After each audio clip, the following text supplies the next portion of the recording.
ಸರ್ಕಾರಿ ಗೌರವ ಸಲ್ಲಿಸಿದ ನಂತರ ನಮ್ಮ ದೇಶದ ಧ್ವಜವನ್ನು ಅದಕ್ಕೊಂದು ರೀತಿಯ ಗೌರವವನ್ನು ಅರ್ಪಿಸ್ತಾ ಇರೋದು, ಆ ಒಂದು ಪ್ರೊಸೀಜರ್ಸ್ಗಳನ್ನು ಗಮನಿಸ್ತಾ ಇದ್ದೀರಿ. ಅವರ ಕುಟುಂಬಸ್ಥರಿಗೆ ಅದನ್ನು ಹಸ್ತಾಂತರಿಸ್ತಾ ಇರೋದು.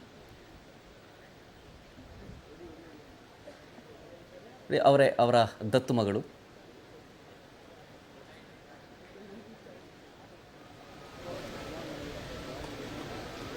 ಸರೋಜಾದೇವಿಯವರ ಪಾರ್ಥಿವ ಶರೀರದ ಮೇಲೆ ಭಾರತದ ಧ್ವಜವನ್ನು ಇಡಲಾಗಿತ್ತು. ಅಂತಿಮ ನಮನವನ್ನು ಸಲ್ಲಿಸಲಾಯಿತು, ಸರ್ಕಾರಿ ಗೌರವವನ್ನು ಸಲ್ಲಿಸಾಯಿತು.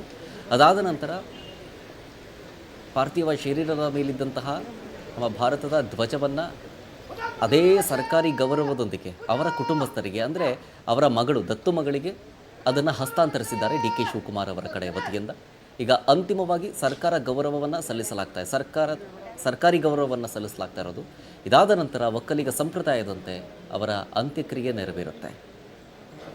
ಅವರ ಪುತ್ರ ಹೇಳದಂತೆ ಗೌತಮ್ ಅವರು ಮಾತನಾಡ್ತಾ ಹೇಳ್ತಾ ಇದ್ರು, ಅಂತ್ಯ ಸಂಸ್ಕಾರವನ್ನು ಮಾಡಬೇಕು ಪತಿಯವರ ಪಕ್ಕದಲ್ಲೇ, ಅಂದರೆ ಅವರ ಪತಿಯ ಅಂತ್ಯ ಸಂಸ್ಕಾರ ಎಲ್ಲಿ ನಡೆದಿತ್ತೋ ಅದೇ ಜಾಗದಲ್ಲಿ ಮಾಡಬೇಕು ಅಂತ, ಕೊಡಿಗೆಹಳ್ಳಿ ಕಡೆ. ಬಟ್ ಈ ಅಪಾರ್ಟ್ಮೆಂಟ್ ಇರುವಂಥ ಜಾಗದಲ್ಲಿ ಅಥವಾ ಆ ಮನೆ ಇರುವಂಥ ಸಂದರ್ಭದಲ್ಲಿ ಆ ಜಾಗ ಇರುವಂಥ ಸುತ್ತಮುತ್ತ ಎಲ್ಲವೂ ಕೂಡ ಲೇಔಟ್ಗಳಾಗ್ಬಿಟ್ಟಿದ್ದಾವೆ, ಅಪಾರ್ಟ್ಮೆಂಟ್ ಆಗಿಬಿಟ್ಟಿದೆ, ಜಾಗ ಇಲ್ಲ, ಅಲ್ಲಿ ಅಂತ್ಯ ಸಂಸ್ಕಾರ ಮಾಡೋದಕ್ಕಾಗೋದಿಲ್ಲ ಅಂಥೇಳಿ ಡಿಸೈಡ್ ಮಾಡಿ ಲಾಸ್ಟ್ಗೆ ಚನ್ನಪಟ್ಟಣದ ದಶವಾರ ಅವರ ಜಮೀನಲ್ಲಿ ಅವರ ತಾಯಿಯ ಅಂತ್ಯ ಸಂಸ್ಕಾರ ಎಲ್ಲಾಗಿತ್ತು, ಸರೋಜಾದೇವಿಯವರ ತಾಯಿಯ ಅಂತ್ಯ ಸಂಸ್ಕಾರ ಎಲ್ಲಾಗಿತ್ತು ಅಲ್ಲೇ ಆಗಲಿ ಅಂಥೇಳಿ ಕುಟುಂಬಸ್ಥರೆಲ್ಲೂ ಕೂಡ ನಿರ್ಧಾರ ಮಾಡಿ ಅದರಂತೆ ಚನ್ನಪಟ್ಟಣದ ದಶವಾರದಲ್ಲಿ ಅವರ ಜಮೀನಿನಲ್ಲಿ ಅಂತಿಮ ನಮನವನ್ನು ಸಲ್ಲಿಸಿ ಈಗ ಅಂತ್ಯಕ್ರಿಯೆ ಜರುಗುತ್ತೆ ಒಕ್ಕಲಿಗ ಸಂಪ್ರದಾಯದಂತೆ.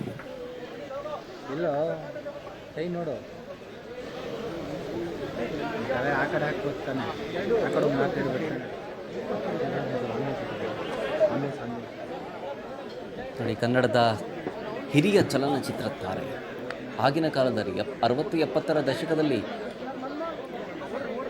Star ನಟಿಯಾಗಿದ್ದರು B Sarojadevi. ಕೇವಲ ಕನ್ನಡದ ನಟಿ ಮಾತ್ರ ಅಲ್ಲ, ತಮಿಳು, ತೆಲುಗು, ಹಿಂದಿ ಭಾಷೆಯಲ್ಲಿ ನಟನೆ ಮಾಡಿ ಸೈ ಅನ್ನಿಸ್ಕೊಂಡಿದ್ದಾರೆ. 200ಕ್ಕೂ ಹೆಚ್ಚು ಚಿತ್ರಗಳಲ್ಲಿ ಅವರು ನಟಿಸಿದ್ದಾರೆ, ಕನ್ನಡ, ಹಿಂದಿ, ತಮಿಳು, ತೆಲುಗು ಎಲ್ಲ ಸೇರಿ. ಈಗ ದಶವಾರದಲ್ಲಿ ಅಂತಿಮ ನಮನ ಸಲ್ಲಿಸಿದ್ದಾರೆ ಡಿ ಕೆ ಶಿವಕುಮಾರ್.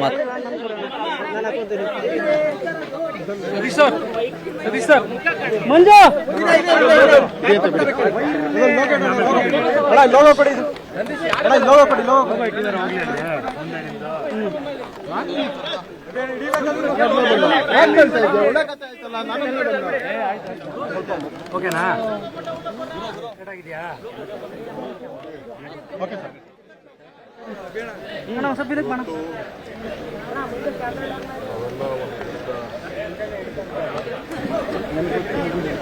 ನಟಿ,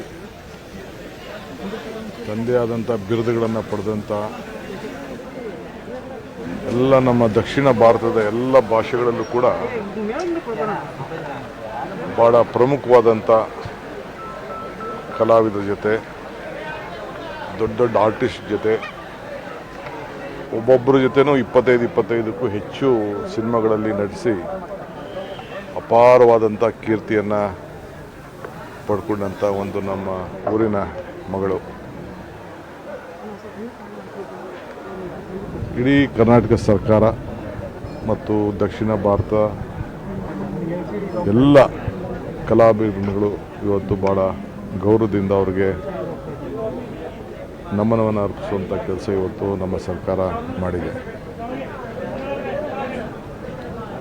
ಬಿ ಸರೋಜಾದೇವಿಯವ್ರಿಗೂ ಭಾಳ ನನಗೆ ಚಿಕ್ಕದ್ರಿಂದ ಪರಿಚಯ, ಚಿಕ್ಕದ್ರಿಂದ ಅಂದರೆ ಒಂದು 81-82ರಿಂದ ಕೂಡ ನನಗೆ ಭಾಳ ಹತ್ತಿರದಿಂದ ಬಲ್ಲೆ. ನಾನು ಹೊಸದಾಗಿ ಮಂತ್ರಿ ಆದಂಥ ಸಂದರ್ಭದಲ್ಲಿ ನನ್ನ ಕರೆದು ನೀನು ಯಾವ್ದಾದ್ರು ಫಿಲಮಲ್ಲಿ ಆ್ಯಕ್ಟ್ ಮಾಡ್ಬೋದು ಕಣೋ ಅಂತ ಹೇಳ್ತಿದ್ರು. ಭಾಳ ಆತ್ಮೀಯಾಗಿ ನಮ್ಮ ಜಿಲ್ಲೆಯವರವರು. ಇವತ್ತು ಕೊನೆಗೆ ಅವರ ಅಂತಿಮ ಸಂಸ್ಕಾರವನ್ನು ಕೂಡ ಅವರ ಸ್ವಂತ ಊರಿನಲ್ಲೇ ಇವತ್ತು ದಶವಾರದಲ್ಲಿ ಮಾಡಿ ಅವರು ಇಲ್ಲಿ ಆಯ್ಕೆ ಮಾಡಿದ್ದು ನಮ್ಮೆಲ್ಲರಿಗೂ ಕೂಡ ಭಾಳ ಸಂತೋಷವನ್ನು ತಂದಿದೆ. ನಾನು ಆಗಾಗ ಹೇಳ್ತಾ ಇರ್ತೀನಿ, ಮನುಷ್ಯನ ಹುಟ್ಟು ಆಕಸ್ಮಿಕವಾದ್ದು ಅಂತ. ಹುಟ್ಟು ಸಾವಿನ ಮಧ್ಯದಲ್ಲಿ ನಾವು ಮಾಡಿದಂಥ ಕೀರ್ತಿ ಕೆಲಸಗಳು ಇವತ್ತು ಶಾಶ್ವತವಾಗಿ ಉಳ್ಕೊಂಡಿದೆ. ಭಾಳ ಚಿಕ್ಕ ವಯಸ್ಸಿನಲ್ಲೇ ಭಾರತ ಸರ್ಕಾರದ ಪದ್ಮವಿಭೂಷಣ್ ಪ್ರಶಸ್ತಿ ಈ ವಯಸ್ಸಿನಲ್ಲಿ ಆ ವಯಸ್ಸಿನಲ್ಲಿ ಯಾರೂ ಕೂಡ ಪಡ್ಕೊಂಡಿರಲಿಲ್ಲ ಆ ಕಾಲದಲ್ಲಿ. ಅಂಥದನ್ನು ಅವರು ಪಡ್ಕೊಂಡು 2 ದೊಡ್ಡ ರಾಷ್ಟ್ರೀಯ ಪ್ರಶಸ್ತಿಗಳು ಕೂಡ ಅವರು ಪಡ್ಕೊಂಡು ಇವತ್ತು ಅವರು ಸೇವೆಯನ್ನು ಮಾಡಿಕೊಂಡು ನಮಗೆಲ್ಲ ಹೆಸರನ್ನು ತಂದಿದ್ದಾರೆ. ಅನೇಕ ನಮ್ಮ ಯೋಗೇಶ್ವರು ಕೂಡ ಅವರ ಹೆಸರಿನಲ್ಲಿ ಒಂದು ದೊಡ್ಡ ಹೆಸರಿಡಂಥ ಕೆಲಸವನ್ನು ಉಳ್ಕೊಳ್ಳೋಂಥ ಯಾವುದಾದ್ರು ರಸ್ತೆಗಳಲ್ಲಿ ಶಾಶ್ವತವಾಗಿ ಉಳ್ಕೊಳ್ಳೋಂಥ ಬೇಕು ಅಂತೇಳಿ ನನ್ನ ಹತ್ರ ಒತ್ತಾಯ ಕೂಡ ಮಾಡಿದ್ದಾರೆ. ನಾನು ಮುಂದಿನ ದಿನದಲ್ಲಿ ಹೀಗೆಯಲ್ಲಿ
ಇನ್ನೇನು ಕೆಲವೇ ಕ್ಷಣಗಳಲ್ಲಿ ಒಕ್ಕಲಿಗರ ಸಂಪ್ರದಾಯದಂತೆ ಅವರ ಅಂತ್ಯಕ್ರಿಯೆ ನೆರವೇರುತ್ತೆ.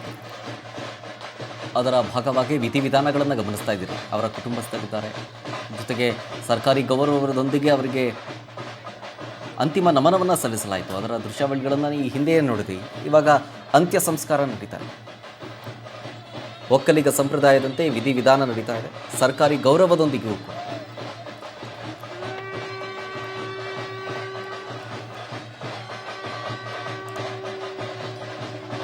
ಒಂದು ಕಾಲದಲ್ಲಿ ಕನ್ನಡ ಬೆಳ್ಳಿತೆರೆಯಲ್ಲಿ ಬೆಳಗಿದಂತಹ ಅಭಿನೇತ್ರಿಯರು ಕನ್ನಡ, ತಮಿಳು, ತೆಲುಗು, ಹಿಂದಿ ಎಲ್ಲ ಭಾಷೆಗಳಲ್ಲೂ ನಟಿಸಿದ್ರು. 200ಕ್ಕೂ ಹೆಚ್ಚು ಚಿತ್ರಗಳಲ್ಲಿ ನಟಿಸಿದ್ದಾರೆ ಇವರು. ಆಮೇಲೆ ಅಭಿನಯ ಸರಸ್ವತಿ ಅಂತ ಕರಿತಾ ಇದ್ರು, ಅವ್ರಿಗೆ ಬಿರುದನ್ನು ಸಿಕ್ಕಿತ್ತು, ನಟನೆಯ ಸರಸ್ವತಿ ಅಂತ. ಆಮೇಲೆ ತಮಿಳಿನಿಂದಲೂ ಕೂಡ ಅವರಿಗೆ ಬಿರುದುಗಳು ಸಿಕ್ಕಿತ್ತು. ಅಭಿನಯ ಸರಸ್ವತಿ ಅನ್ನೋದ ಜೊತೆಗೆ ತಮಿಳುನಾಡಲ್ಲಿ ತಮಿಳಿಗರು ಸರೋಜಾದೇವಿಯವರನ್ನು ಕನ್ನಡದ್ದು ಪೈಂಗಿಲಿ ಅಂತ ಕರಿತಿದ್ರು. ಅಂದರೆ ಕನ್ನಡದ ಗಿಳಿ ಅಂತ ಅವರನ್ನು ಕರಿತಾ ಇದ್ದರು. ತಮ್ಮ 17ನೇ ವಯಸ್ಸಿಗೆ ಚಿತ್ರರಂಗಕ್ಕೆ ಕಾಲಿಟ್ಟಿದ್ದು ಇವರು. ಮಹಿಳಾ ಸೂಪರ್ ಸ್ಟಾರ್. ಆವಾಗ 70ರ ದಶಕದಲ್ಲಿ ಮಹಿಳಾ ಸೂಪರ್ ಸ್ಟಾರ್ ಆಗಿದ್ರು ಅವರು. ಈಗೆಲ್ಲ ಹೇಳ್ತೀವಲ್ಲ ಪ್ಯಾನ್ ಇಂಡಿಯಾ ಸ್ಟಾರ್ ಅಂತ ಏನು ಕರಿತೀವಿ, ಇವರು 70ರ ದಶಕದಲ್ಲೇ ಪ್ಯಾನ್ ಇಂಡಿಯಾ ಸ್ಟಾರ್ ಆಗಿದ್ರು, ಅದು ಮಹಿಳಾ ಸೂಪರ್ ಸ್ಟಾರ್.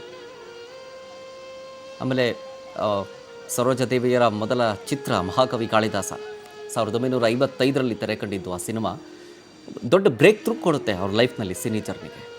ಅದಾದಮೇಲೆ ಸಾಲು ಸಾಲು ಸಿನಿಮಾಗಳನ್ನು ನಡೆಸ್ತಾರೆ. ಅದರಲ್ಲೂ ಕಿತ್ತೂರು ರಾಣಿ ಚೆನ್ನಮ್ಮ.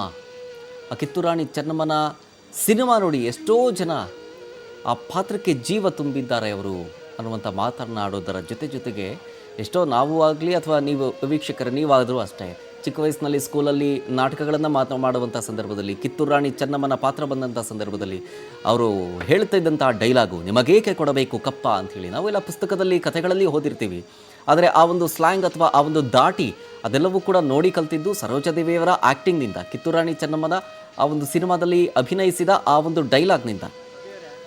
ಹುತ್ತಿರೆ ಬಿತ್ತಿರೆ ಬಂದುರೆ ಬಳಗನೆ ನಿಮಗೇಕೆ ಕೊಡಬೇಕು ಕಪ್ಪ ಅಂತ ಹೇಳ್ತಾರಲ್ಲ, ಆ ಡೈಲಾಗ್ ಈಗಲೂ ಕೂಡ ಯಾರಾದರೂ ಸ್ಟೇಜ್ ಮೇಲೆ ಪರ್ಫಾರ್ಮೆನ್ಸ್ ಮಾಡಬೇಕಾದ್ರೆ ಇದೇ ರೀತಿಯ ಹಾವಭಾವದಲ್ಲೇ ಮಾಡೋದು. ಯಾಕೆಂತಂದರೆ ಅದನ್ನು ನಾವು ಪುಸ್ತಕದಲ್ಲಿ ಓದಿದ್ದೀವಿ ಅಷ್ಟೇ, ಬೇರೆ ಬೇರೆ ನಾಟಕದಲ್ಲಿ ನೋಡಿದ್ದು. ಆದರೆ ಆ ಕಾಲದಲ್ಲೇ ಅವರು ಸಿನಿಮಾವನ್ನು ಮಾಡಿ ಸಿನಿಮಾದಲ್ಲಿ ನಡೆಸ್ಕೊಂಡಿದ್ದಲ್ಲ.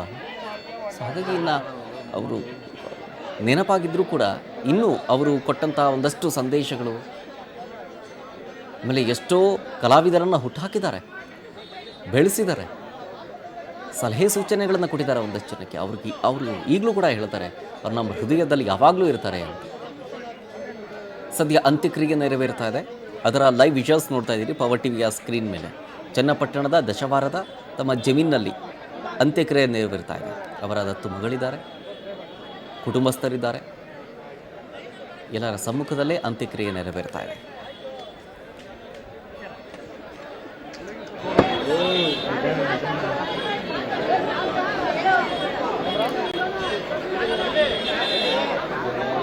ತರ್ಸಿ ಅಲ್ಲಿ ಕ್ಲೋಸ್ ಅಲ್ಲಿ ನೋಡಲ್ಲಿ ಯಾರು